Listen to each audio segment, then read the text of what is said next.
आज इस वीडियो में हम इसकी चर्चा करने वाले हैं कि धर्म में एक तरह का विरोधाभास नज़र आता है।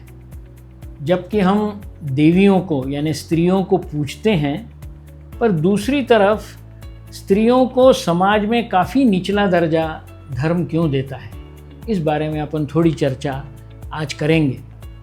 वैसे देखा जाए तो धर्म भी भगवान का बना हुआ है और यह समाज भी ईश्वर की देन है, तो पुरुष और स्त्री को समान हक तो बनता है। पर हम देखते हैं कि रोज़मर्रा की ज़िंदगी में ऐसा नहीं होता। कुछ उदाहरण हम देखेंगे जिससे मैं आपको बता सकूं और आपसे विनती कर सकूं कि जितना कुछ हो सके इस निचले दर्जे को समान रूप में लाने के लिए जो भी आप प्रयत्न करें वो अच्छा रहेगा। सबसे पहला उदाहरण है कि शादी करने के बाद हम औरत को क्या कहते हैं, सौभाग्यवती। सौभाग्यवती का मतलब क्या है कि इस मर्द से शादी होने के बाद तुम्हारा भाग्य फल गया। ऐसा कोई शब्द उस हस्बैंड को तो है नहीं अपने कल्चर में, उसको सौभाग्यवता या ऐसा कुछ हम कहते नहीं। मतलब स्त्री की शादी करने से भाग्य खुल जाता है या फूल जाता है, पर मर्दों का ऐसा होता है या नहीं, इसके बारे में हम शांत हैं। दूसरा उदाहरण है कि विधवा स्त्रियों को हमारे धर्म में क्या ट्रीटमेंट मिलती है। उनको कोई हक रहते नहीं किसी रिलीजियस फंक्शन में हिस्सा लेने की। कई ऐसी जो गतिविधियां हैं जो शादीशुदा औरतें कर सकती हैं, वह विधवा स्त्रियां नहीं कर सकती। यहाँ तक कि एक विधवा स्त्री अपने लड़की के शादी में कन्यादान भी नहीं कर सकती। अब इससे ज़्यादा उसका स्तर नीचे और क्या हो सकता है। तीसरा उदाहरण मेरे ध्यान में आया वो यह है कि स्त्रियों को माहवारी होते हैं, उनके मंथली पीरियड्स होते हैं। उस समय उनको अशुभ करके या बिल्कुल ऐसे अब थोड़ा थोड़ा वो कम होने लगा है, पर आज से आप अपने माता पिता के समय का वक्त यदि याद करोगे तो जिस स्त्री को माहवारी आती थी उसको बिल्कुल अलग से बैठा दिया करते थे। उसको किचन में कुछ करने की अनुमति नहीं थी, लोगों से मिलने की खास अनुमति नहीं थी, वो अलग से बैठे रहती। तो मैं ये अशुभता का मतलब समझा नहीं, क्योंकि माहवारी किस चीज़ का लक्षण है कि भगवान ने जो देन दी है स्त्रियों को कि वो अब मानवों की उपज आगे बढ़ा सके, उसके लिए माहवारी आना ज़रूरी है। पर यह अशुभ कैसे हो सकता है? पर हमारे इसमें ये अशुभता पता नहीं क्यों चलते आ रही है। हमारे यहाँ यदि हम कोई व्यक्ति की मृत्यु हो जाती है तो चिता में अग्नि देने के लिए पुत्र यदि ना हो तो उसको मोक्ष मिलेगा कि नहीं, इसके ऊपर बड़ा संदेह लोगों के मन में रहता है। यही एक कारण है कि जिसमें लोक संख्या अपनी बढ़ती जाती है, क्योंकि पुत्र के चक्कर में लोग बार बार कोशिश करते हैं। जब तक पुत्र नहीं होता तब तक वो किसी तरह परिवार पूरा समझा नहीं जाता। पर इसका मूल कारण यही है कि पुत्र के हाथ से अग्नि सभी चाहते हैं ताकि उनको वो मोक्ष मिले। विवाहित स्त्रियों को आप और देखते होंगे कि कई ऐसे चिन्ह दिए जाते हैं, जैसे मंगलसूत्र है, उनके मांग में सिंदूर भरा जाता है, उनको बिंदियां लगाने के लिए कही जाती है। हालांकि कुमारी लड़कियां भी आजकल बिंदी लगाती हैं, पर शादीशुदा औरत यदि बिंदी ना लगाए, कुमकुम ना लगाए तो लोग ज़रा अलग नज़र से उसकी तरफ देखते हैं। तो मैंने इस पर काफ़ी संशोधन किया कि ये सब चिन्ह उन औरतों के लिए क्यों है। पुरुष विवाहित है कि नहीं ये तो उसकी तरफ देख के मैं पहचान ही नहीं सकता, और औरत की तरफ देख के तो तुरंत पहचान सकता हूँ कि ये विवाहित है। और इसका मूल कारण मुझे पता चला मेरे संशोधन में, पुरुष का उसके ऊपर एक मालकी हक जैसा है, ओनर है वो उसका, वो उसकी संपत्ति है, और एक की संपत्ति दूसरे की संपत्ति नहीं हो सकती। इसलिए इस पे कोई चिन्ह बताओ जिससे कोई दूसरा इंटरेस्टेड हो तो वो समझ जाए। यही मुझे ज़रा बुरा लगता है वो कहने में, पर है तो कारण यही, ऐसा मुझे लगा। ये सब चीज़ें पुरुषों को लागू नहीं है, इसलिए मेरा कहना है कि समानता हम देते नहीं हैं और इन पद्धतियों को हम हटाते भी नहीं हैं। अच्छा, आपने पुराणों में चले जाए। पुराण में जब भगवान श्री राम अश्वमेध यज्ञ कर रहे थे, उस समय तक उन्होंने सीता को जंगल में भेज दिया था। मतलब रावण से वापस आने के बाद, लव कुश होने के बाद जब वो अश्वमेध यज्ञ कर रहे थे तो उनके ब्राह्मणों ने उनको बताया कि अश्वमेध यज्ञ तब तक नहीं हो सकता जब तक आपकी पत्नी आपके बाजू में ना बैठी रहे। तो भगवान श्री राम ने क्या किया कि एक सीता की सोने की मूर्ति अपने बाजू में लगा ली, बैठा दी, और फिर ऐसा ही समझ के बैठे कि भी सीता वहाँ थी। अब मुझे ये बताइए कि यदि उल्टा हो जाता सीता को कोई पूजा करनी पड़ती जहाँ की उसके शौहर यानी पति की ज़रूरत होती, तो क्या उनकी मूर्ति रखने की अनुमति हम देते? नहीं देते। महाभारत में युधिष्ठिर और द्रौपदी का वह प्रसंग तो हमें सबको याद है।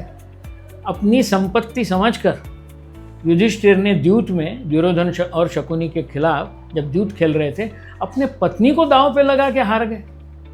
मतलब वो पत्नी आपकी मालकाना हक का है क्या उस पर? वो जैसे कोई बिल्डिंग आपकी होती है वैसे वो पत्नी आपकी है कि जिसको हार जाओ आप?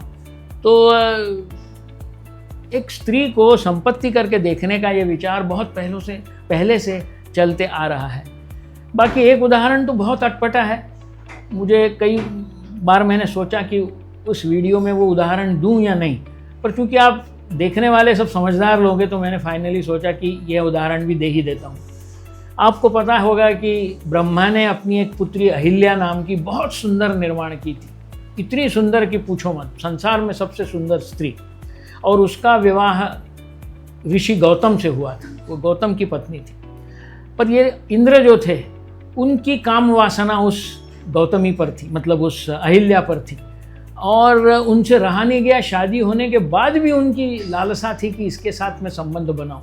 तो आपको वो कहानी पता है कि एक दिन वो ऋषि गौतम का रूप लेके उनके आश्रम में पहुंचे और अहिल्या को लगा कि अपने पति ही हैं। वैसे उनके पति ऋषि गौतम उस वक्त अपने सवेरे के पूजा वगैरह करने के लिए नदी पे चले गए थे। तो इंद्र ने उनका रूप लेकर कुकर्म इसके साथ किया, पर उसका मतलब अनफॉर्चुनेटली जैसे वो निकल रहा था वैसे वो गौतम ऋषि वापस आए। उन्होंने देखा, उनको सब समझ में आ गया। अब यहाँ से मैं असमानता की बात कर रहा हूँ। गौतम ऋषि ने इंद्र को बहुत बड़ा श्राप दिया, मतलब ऐसा श्राप किसी को ना मिले ऐसा श्राप दिया। उन्होंने कहा कि तूने ये जो मेरे स्त्री के साथ कुकर्म किया है तो तेरे पूरे शरीर पे 1000 स्त्री योनि अपने आप प्रकट हो जाएगी। अब इंद्र तो कहीं घर से बाहर ना निकले, क्योंकि अपने शरीर पर इतनी सारी योनियां लेकर उसकी हंसी ही होती थी। और उन गौतम ऋषि ने अपने पत्नी मतलब अहिल्या को ये श्राप दिया कि तू यहीं पत्थर बन के हो जाएगी, और त्रेता युग में राम जब आएंगे, मतलब कई सैकड़ों साल के बाद, तो उनके स्पर्श से तू फिर से जीवित हो जाएगी। अब इंद्र का श्राप तो बाकी भगवानों को देखा नहीं गया। उन्होंने गौतम ऋषि के साथ प्रार्थना की कि भैया कुछ करो, इसको वापस लो। तब जाके गौतम ऋषि ने इंद्र का श्राप वापस लिया और योनियों की जगह वहाँ आंखें 1000 दिखे उनके शरीर पे। ये शाप का परिवर्तन कर दिया, पर उस अहिल्या को कुछ नहीं किया। वैसे देखा जाए तो अहिल्या की कुछ भी गलती नहीं थी, वो धोखे में जो भी पाप है वो कर बैठी थी। तो फिर बाद में आपको पता है कि श्री राम आए, उनके पैर का उनका पैर इसको लगा, उस शिला को या पत्थर को जो अहिल्या थी, और फिर से वो जीवित हो गई। अच्छा, वो जीवित हो गई तो वो पूरी तरह से प्योर हो गई, ऐसा उसमें लिखा हुआ है पुराणों में। अब एक बार किसी दूसरे मर्द के साथ संबंध होने के बाद औरत प्योर कैसे क्या हो जाती है, पर अब पुराणों की कहानियां हैं। तो मेरा कहने का मतलब ये है कि समानता यहाँ भी नहीं है। ऋषि गौतम ने इसका श्राप वापस ले लेना चाहिए था अपनी पत्नी का, तो उन्होंने इंद्र का श्राप वापस ले लिया क्योंकि इंद्र पुरुष था। अभी एकदम लेटेस्ट आप एग्जाम्पल लोगे तो सबरीमला टेम्पल है अपने केरल में। वहाँ 12 साल से लेकर तो 70 साल, मतलब जिस आयु के दौरान स्त्रियों को पीरियड्स आने की संभावना है, उनको वहाँ एंट्री नहीं है। क्यों? तो बोले वहाँ का जो भगवान है उसको ऐसी स्त्रियाँ पसंद नहीं है। अब कितना बड़ा अत्याचार है आप बताइए स्त्रियों के ऊपर, कि वो किसी मंदिर में जा ही नहीं सकती, और ये चीज़ उनके कंट्रोल में नहीं है। वो अपनी महामारी बंद कर सकती है क्या? नहीं, भगवान ने उनको वो दिया है। पर फिर भी हम इस पर विचार नहीं करेंगे। हमने कहा उस भगवान को जिसने आके बताया तो है नहीं आपको, पर फिर भी पूरा अत्याचार स्त्रियों पे इस सबरीमला में भी मेरे मुताबिक हो रहा है। मैंने आप सब लोगों को हिंदू धर्म के उदाहरण इसलिए दिए क्योंकि मैं खुद हिंदू हूँ और इस धर्म के बारे में बाकी धर्मों की तुलना में मैं ज़्यादा जानता हूँ। पर यही सब चीज़ें अलग दृष्टि से सभी धर्मों में प्रचलित हैं। आपको एक छोटा सा उदाहरण देना हो तो आज पोप एक औरत नहीं बन सकती, एक शंकराचार्य एक औरत नहीं बन सकती, एक मस्जिद का इमाम जो है, मौलवी जो है, वो औरत नहीं बन सकती, और गुरुद्वारे का ग्रंथी एक औरत नहीं बन सकती। तो इसके कोई कारण नहीं वैसे देखे जाए कि ये ऐसी पाबंदियां औरतों पे क्यों लादी गई हो, पर मैंने उदाहरण इसमें सिर्फ हिंदू धर्म के ही दिए हैं। तो मेरे कहने का मतलब यही है कि धर्म की ये असमानता देखकर समाज में स्त्रियों के विरुद्ध अत्याचार एक्चुअली बढ़ते हैं, क्योंकि लोग सोचते हैं कि धर्म ही ऐसा कह रहा है तो क्यों ना मैं भी इस पर अत्याचार करूं। तो अत्याचार कम होने का एक ठोस कदम ये होना चाहिए कि धर्म के पंडितों ने एक साथ आकर ये सब जो वाक़ये हैं जो मैंने आपको कुछ बताएं, इनमें बदलाव लाना बहुत ज़रूरी है। मुझे लगता है इससे ऐसे ठोस कदमों से शायद समाज में अराजकता कम हो, खास करके स्त्रियों के विरुद्ध की जो अराजकता है वह कम हो। धन्यवाद। For more such interesting facts from Prakash Shesh, please like this video and subscribe to our channel.